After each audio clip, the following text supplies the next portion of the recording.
will.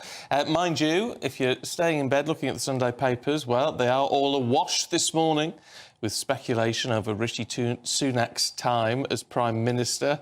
Richie Tunick, I think. Rishi Tunick, oh, it's all going very well. Rishi Sunak. Anyway, is he going to be Prime Minister much longer?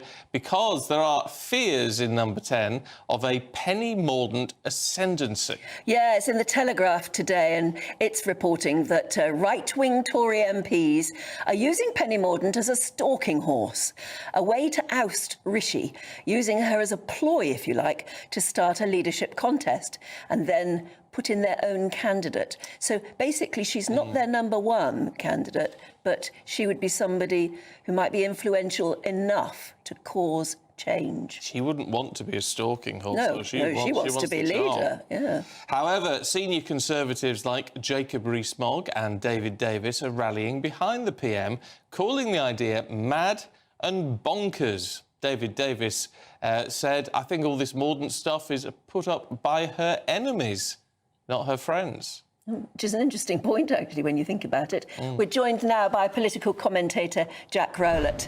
And a very good morning to you, Jack. Yeah, I mean, do we believe any of this, or is this just the press going mad because there's a vacuum of real facts?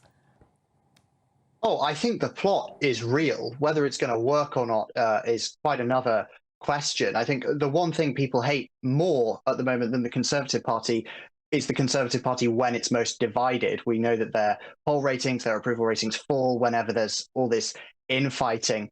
Frankly, the Tory party had the opportunity to put Penny Mordaunt in place as leader if they wanted to 2 years ago.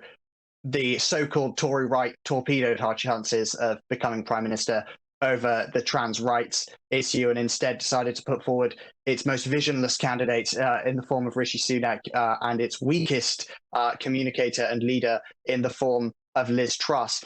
I don't think this is going to work, even if they were to move forward with this coup, whether it's using Penny Mordaunt as a stalking horse or, as is being suggested, actually that the left and the right of the Tory party might be able to unite around her. I don't think it's going to change anything, really. The public have made their mind up, and actually the best thing for the Conservative Party to do, damage limitation really, would be to do as David Davis, as Rees-Mogg are saying in today's papers, and to stick with Sunak. We know Sunak's hoping that this week there's going to be better news in the form of inflation figures, that he's going to be able to see off amendments to the Rwanda bill. So I think really the best thing to do is to stick with Rishi Sunak, hope the economy turns a corner, and hope that they can limit the scale of their losses to the Labour Party in the general election later this year. Because I just don't think the public are going to forgive a fourth Prime Minister in so many years. But this is where it falls apart a little bit for me, the idea of her being a stalking horse. Most stalking horses, when they arise, are people who know they're not going to get the job, don't particularly want the job, but they are there to perform a role, to get the ball rolling, if you like. Penny Mordaunt, she wants the job. She doesn't want to be a stalking horse. So if she's being set up as one, she won't be very happy. Yeah, I completely agree. I think everything we know about Penny Mordaunt suggests that that she wouldn't want to be a stalking horse, and certainly wouldn't want to be used in that way. And it certainly seems like the other major candidates here, Kemi Badenoch, doesn't want to move forward with a coup right now. That's certainly what is being suggested in today's papers. So it's kind of unclear who the actual candidate would be if Penny Mordaunt were the stalking horse. Although, of course, there is the suggestion as well that actually the party may just be able to unite around her. There's this rather bizarre suggestion in today's papers that they're going to lock all the Tory MPs in a room in the same way that they decide on a new pope. They're going to lock them all in a room and not let them out until they've decided on a new leader. Of course, popes these days tend to last rather a long time, and Tory leaders don't even seem to last till Christmas. So I'm not sure whether that method's going to work very well. But yeah, I don't think this changes anything. I think even if Sunak is deposed, and it's seeming more likely than not that we are going to see some form of challenge, but I think this will just damage the Conservative brand more. It doesn't change the fundamentals of the fact that I think most people across the country, for better or worse, have decided that they want a change.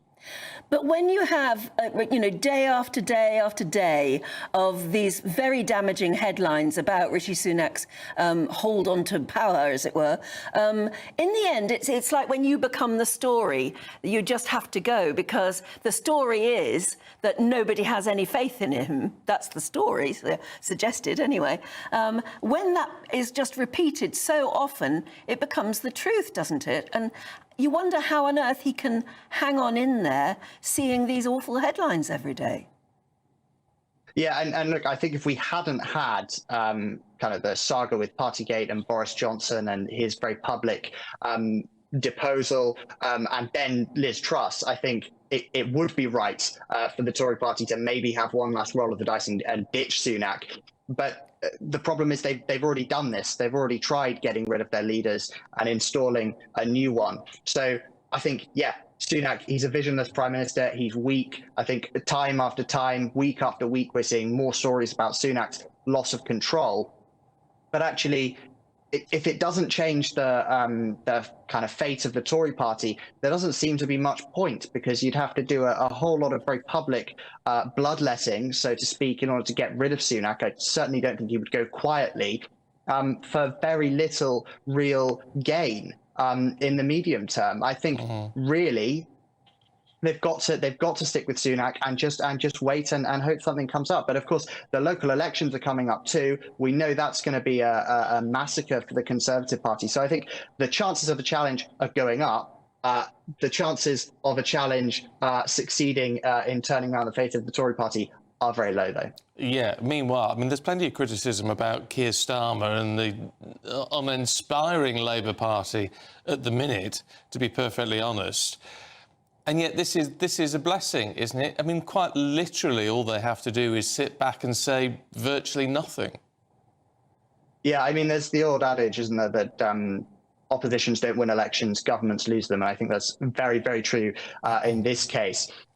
I mean, the Labour Party doesn't really need to do much, as you say. I think that once the country's decided it wants a change, it's sort of set in stone, and it feels very much like we are moving towards definitely a comfortable Labour majority, if not a landslide. And actually, I think that for any potential leadership candidate in the Conservative ranks, they'd be much better thinking, well, we're going to lose later this year. There's going to be a big battle for the soul of the Tory party over its future direction. Actually, keep your powder dry, wait for that time and try and rebuild the party from the ashes later on. That's going to be a much better way of actually making your case and potentially moving the Conservative Party towards your sort of ideological direction. And there's going to be plenty that the Labour Party is going to do in government that there needs to be a strong centre-right party to oppose. And I think really now the Tory party and the potential successors to Sunak need to be thinking about opposition. OK, Jack Rowlett, good to see you this morning. Thanks very much indeed.